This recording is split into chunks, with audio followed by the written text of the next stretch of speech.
UFC, DC. This man has put on a striking clinic, and that is his methodology coming in here tonight. He'll try to keep the fight on the feet. And that's why we tune in, right? That's why we tune in. We tune in to see guys that are dynamic. We tune in for the speed. We tune in for the knowledge of the striking game, the ability to set traps, the ability to find the jab, the ability to find the right hand, the right kick, the left kick, the knees, the elbows. He truly uses every weapon that he has in his arsenal to try and finish his opponent. You make one mistake, night's over. You cannot make mistakes against a guy that has the striking acumen of this guy right here. And the jab is not as underutilized a weapon as it was in MMA, say 5 or 7 years ago, but he's got as good a jab as anyone in the business, and that is where all of his striking flows off of. We'll see how it goes forward in this matchup tonight.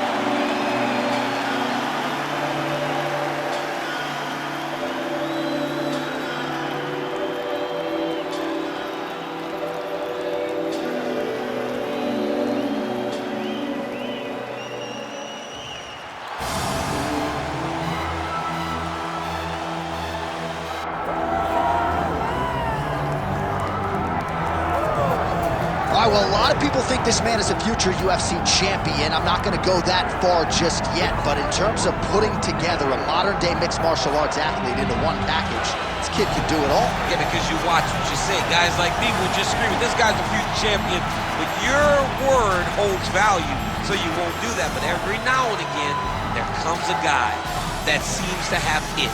This guy has it. This guy, when you look at him, you see a championship belt around his waist because he can do it all.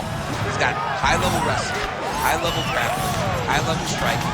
He reminds me of Kamaru Usman. Yeah. There was no I wonder with Usman. It was when will it happen?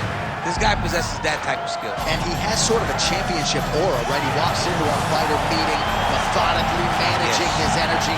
Seems to be the total package. Obviously a perfect test for him right here, right now, at this stage of his career.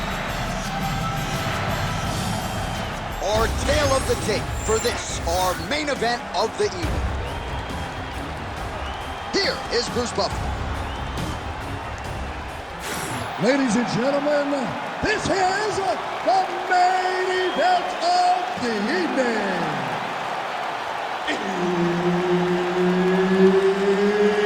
It's time! 5 rounds in the UFC Flyweight division. Introducing first, fighting out of the blue corner.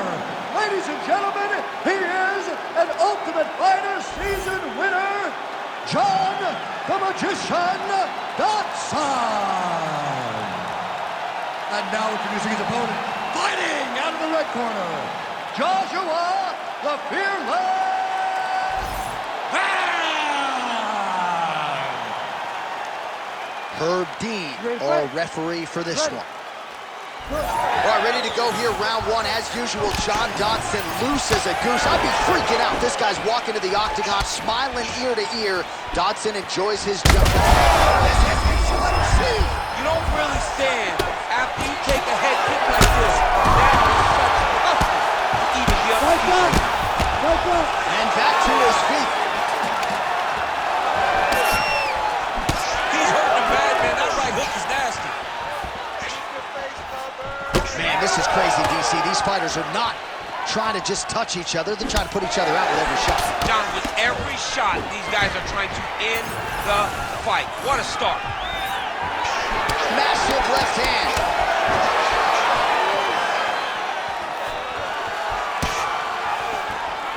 Looking to land the leg kick now. Dodson gets tattooed by that straight punch. Nice punch there. Single leg takedown. Making all these shots count. All right, he's got the feet on the hips now, DC, in a pretty good position to get out, I would think, if he so chooses. Absolutely. This is the ideal position for escaping. Now, you're not going to get a submission off or anything like that, but you having your feet on your opponent's hips, it just allows you to build a push. You just push with your feet. You elevate your opponent's hips away from you, and then you just get a jiu-jitsu escape. Push your hand back, hip heights up, back to your feet. Now we're back to fight. postures up and delivers a massive ground and pound punch to the head. Moving his head on the ground here, avoiding a lot of these big shots. Look at that. Recognize he's about to lose position. There it is. Now he's going to mount. Postures up now and lands the vicious head strike. He's got to be careful here. Another ground and pound strike lands. Oh, heavy shots raining down. Big strikes continue to land. So under a minute to go here in what has been a competitive and action-packed first round. Ground and pound keeps coming. Good movement to avoid that damage coming down.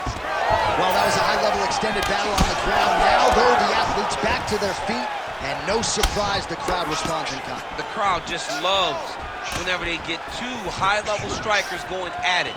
It was very hard to get back up after getting taken down. But he's got there now.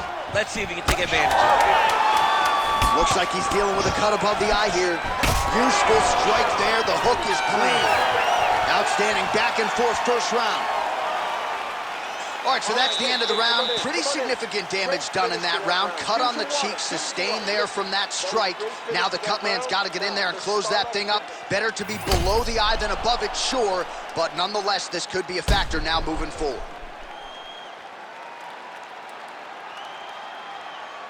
All right, let's check out some of the action, DC, and how about the punching acumen by that fighter in that previous round? He does not waste anything. He does not loop punches. Everything's tight. Everything's precise. He's a sniper. We always talk about how he's a sniper. He is a sniper, and it showed in that exchange that allowed him to drop his opponent. You ready to fight? Ready. Round.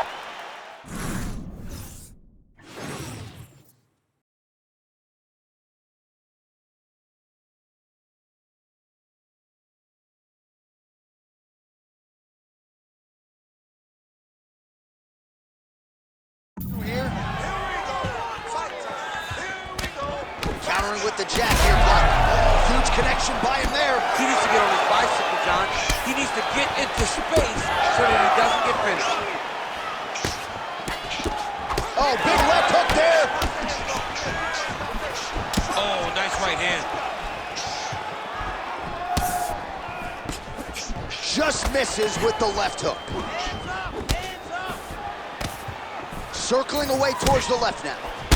Dodson's got a big groove starting to form on the right side of his body. Great body kick there. Trading huge shots. Let's see who's going to be the last man standing. Big right hand. Landed a nasty flying knee to the head. Oh, that's big. Oh, landed some big shots. You heard him. Oh, knee strike right to the midsection there. Oh, hurt him. Oh, and he lands another combination here, really starting to get into his striking. I mean, they're stringing them together so effectively, never throwing the same attack more than once. What a job to recognize all the openings in his opponent's defense. All right, well, that blow is fauceting from that cut with each strike landed, and he continues to effectively target that area. You know, we are talking about a guy with super high fight IQ. So when you give him that blood, that crimson red is nothing more than something that inspires him to continue doing what he's doing. So you have got to change something. You got to get your head moving so you're not taking too much damage to that cut. Well, we told you off the top of the broadcast he could do it all, but he's leaning on the striking tonight and continues to hit his opponent really with most of what he's throwing. Well, he can't miss. I mean,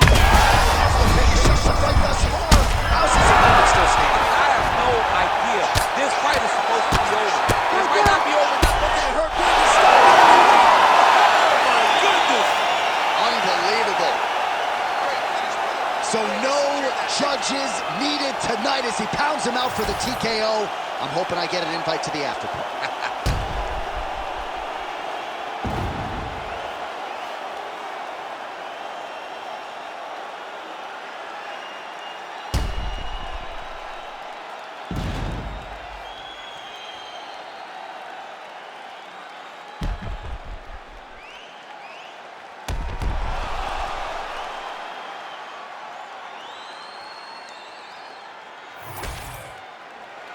Well, we now go inside the octagon where Bruce Buffer has the official decision. Ladies and gentlemen, referee Herb Dean has called a stop to this contest at 3 minutes, 26 seconds of round number 2. Declaring the winner by TKO, Joshua the Fearless Man. Well, the celebration is on over there in the corner, and nothing subdued about it. They put a lot of time into this training camp and into this performance, and certainly their athlete delivered. It was a result that they desired. They said, I don't care how this match ends, as long as I'm not standing there waiting on the judges. He got his opponent hurt, and he found the follow-up shots that allowed him to get the TKO.